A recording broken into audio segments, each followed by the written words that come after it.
Alright, quick video right here. My skinny tires are now in.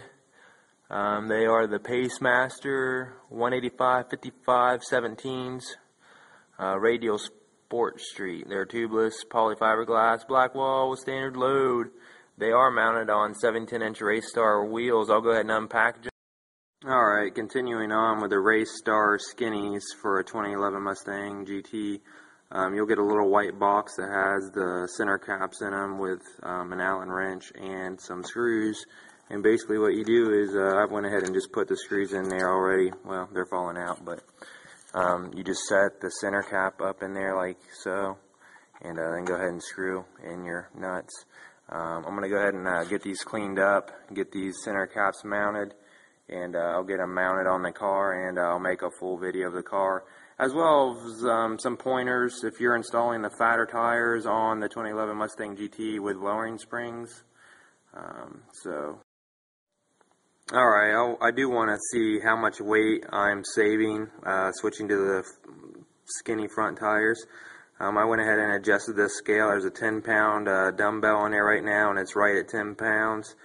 I'm going to go ahead and place the skinny on the scale and see what I get. I know it's not the most accurate, but heck, it's, you know, it's better than not knowing anything whatsoever. So let me go ahead and take the weight off here, and I'll go ahead. How about I just go with a stock tire? It's going to be a little bit hard to see, but it will read almost 60 pounds.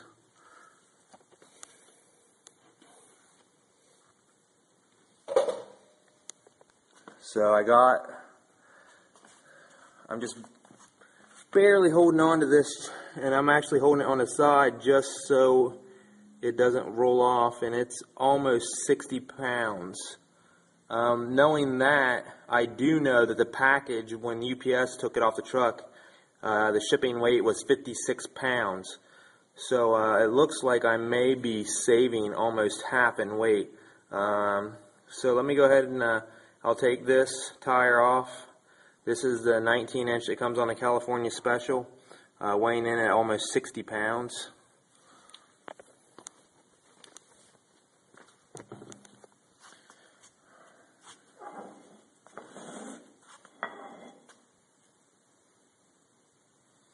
Alright, now that's not going to go nowhere.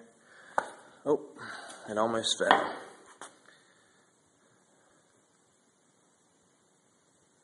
Alright, let's go ahead and grab the skinny here.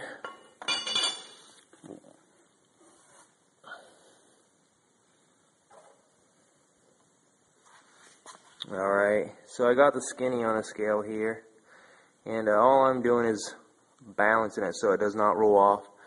Looks like it might be about 35 pounds. So I'm not real sure how they got a shipping weight of 56 pounds, but I'm sure my scale's not the most accurate. So I'll go ahead and proceed with the installation. Alright, so I finished weighing the tires. Like I said, it's not the most accurate scale, but I did use a 10-pound dumbbell to verify the accuracy here. And that 19-inch wheel right here that you're looking at weighs almost 60 pounds. The two skinnies in the shipping bill, it stated that the weight was 56 pounds, and both of them were in that box right there together. So the weight saving should be about equal to one tire. Since you got a 19-inch tire that weighs almost 59 pounds, and you got two skinny tires that weigh 56 each. So not too bad in cost savings here when you're looking for you know, a tenth for every 100 pounds. Thanks for watching, guys. Alright, continuing on with the skinny tire installation. These are already on the back of the car. These are your hub-centric rings, however you pronounce that. They slide in right there and actually make a flat mating surface right here on your wheel. So just wanted to point that out. That's one of those things, and I'll go ahead and get into the specific way you install the lug nuts on the Race Star wheels. Alright, so here's the lug nuts for the Race Star wheels. As you can see, there's some writing on the washer. that will actually go in towards your rotor, so it will slide onto your lug nut like so. You'll be able to see this washer.